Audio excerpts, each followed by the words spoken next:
Unraveling Imperial Russia's Conquest of Central Asia. Welcome to Crime Lab Chronicles, where history's shadows are illuminated and the past's mysteries are dissected with precision. Picture a vast windswept steppe stretching endlessly under a merciless sun, where nomadic tribes roam freely, their lives dictated by the rhythms of nature. Then, imagine the thunder of hooves and the glint of bayonets as a colossal empire, driven by ambition and power, casts its gaze southward. This is the story of Imperial Russia's conquest of Central Asia, Kazakhstan, Uzbekistan, and beyond a tale of cunning diplomacy, brutal warfare, and cultural collisions that reshaped a region forever. In this 1,600-word exploration, we'll uncover how Russia's imperial machine swallowed the heart of Asia, transforming nomadic lands into colonial outposts, and examine the lasting echoes of this conquest. The stage is set. Central Asia. Before the Tsars, Central Asia in the 18th and 19th centuries was a mosaic of cultures, languages, and traditions. Stretching from the Caspian Sea to the borders of China, the region encompassed modern-day Kazakhstan, Uzbekistan, Turkmenistan, Kyrgyzstan, and Tajikistan. It was a land of nomadic Kazakh hordes, sedentary Uzbek city-states, and powerful Khanates like Bukhara, Khiva, and Kokand.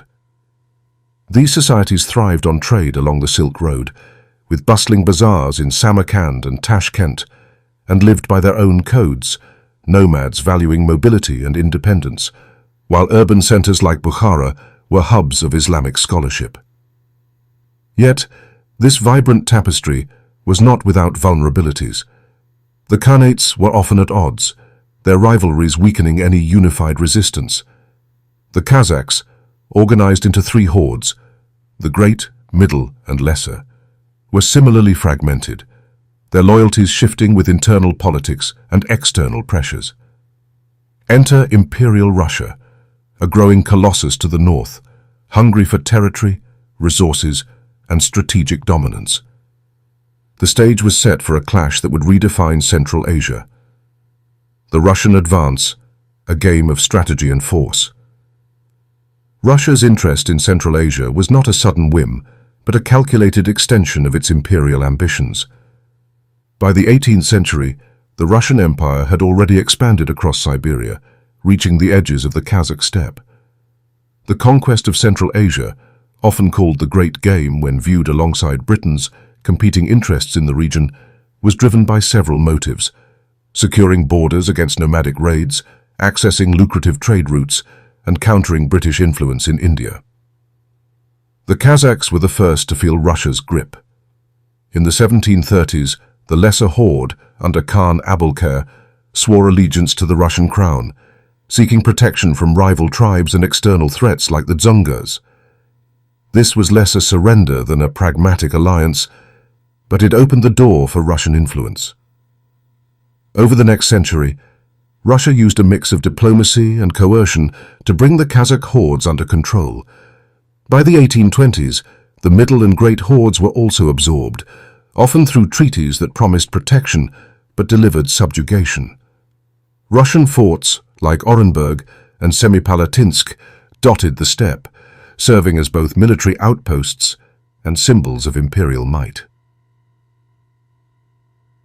The Khanates of Uzbekistan, Bukhara, Khiva, and Kokand proved tougher nuts to crack. These were not loose tribal confederations, but centralized states with fortified cities and standing armies. Russia's approach here was methodical, blending military campaigns with political maneuvering. The conquest of Tashkent in 1865 marked a turning point. General Mikhail Chernyayev, with a force of just 1,900 men, seized the city against overwhelming odds, earning the moniker Lion of Tashkent.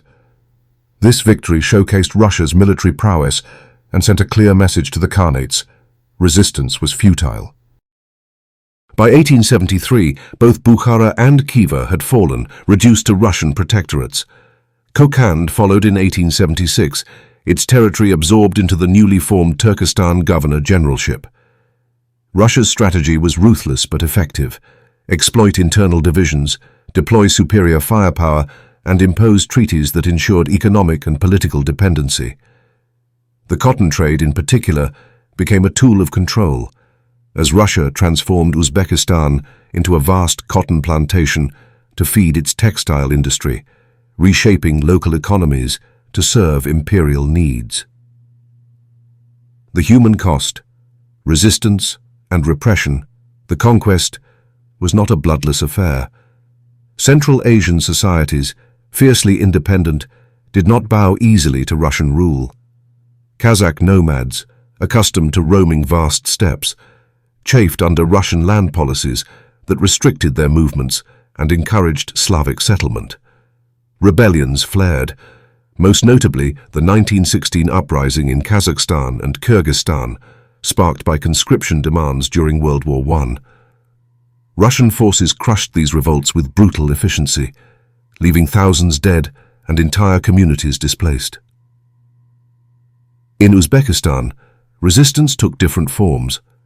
The Basmachi movement, a loosely organized insurgency, emerged in the early 20th century, blending nationalist and Islamic ideals to oppose Russian and later Soviet domination. Fighters struck from the mountains and deserts, targeting Russian garrisons and collaborators. While the Basmachi never posed an existential threat to Russian rule, their persistence highlighted the region's deep-seated resentment. The human toll extended beyond bloodshed. Russian policies disrupted traditional ways of life.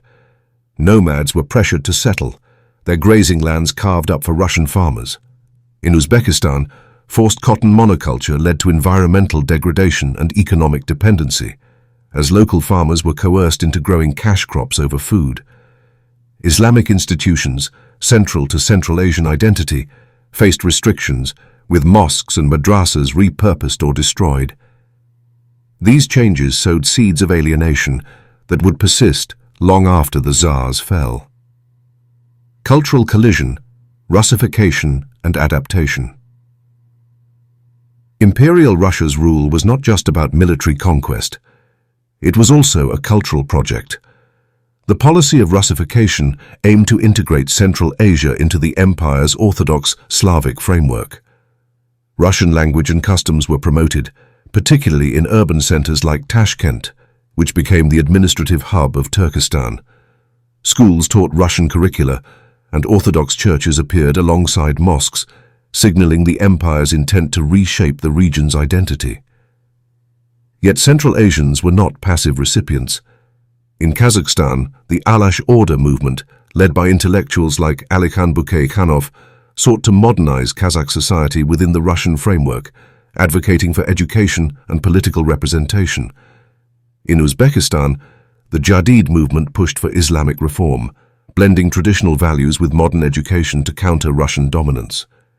These efforts showed a region grappling with change, adapting to survive while preserving its core identity. Intermarriage and trade also created cultural bridges.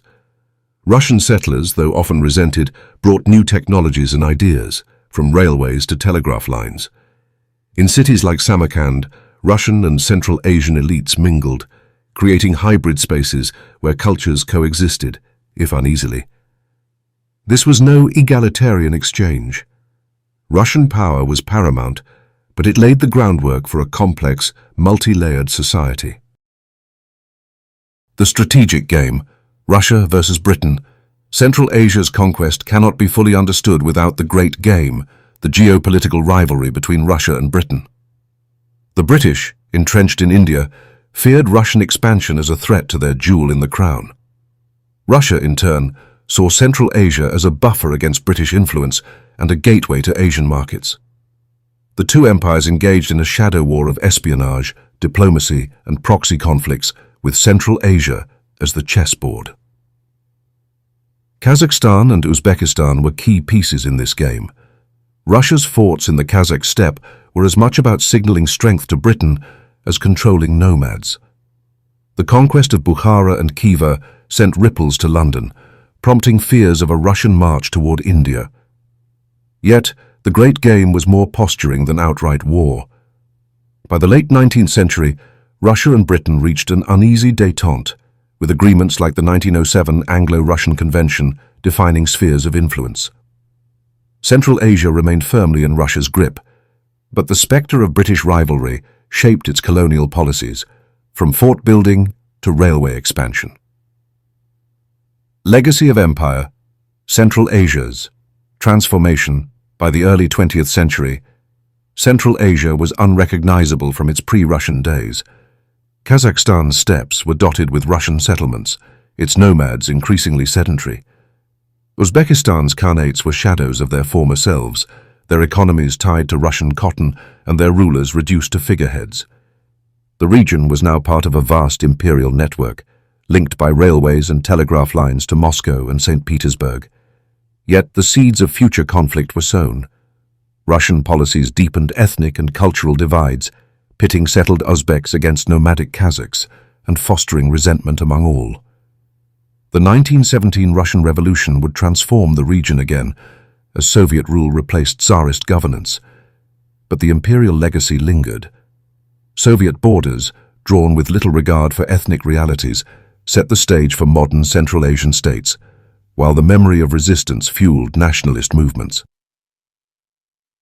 Conclusion. Echoes of Empire. Welcome back to Crime Lab Chronicles, where we peel back the layers of history to reveal the forces that shape our world. Imperial Russia's conquest of Central Asia was a masterclass in imperial ambition, blending military might, strategic diplomacy, and economic control to subdue a vibrant, diverse region. Kazakhstan and Uzbekistan, once lands of nomads and Khans, became cogs in the Russian machine, their landscapes and societies reshaped by the Tsar's vision. Yet, the story is not just one of domination, but of resilience. Central Asians adapted, resisted, and carved out spaces for their identity amid the empire's shadow. The echoes of this conquest reverberate today, in the borders, cultures, and tensions of modern Central Asia, reminding us that history's crimes and chronicles are never truly closed.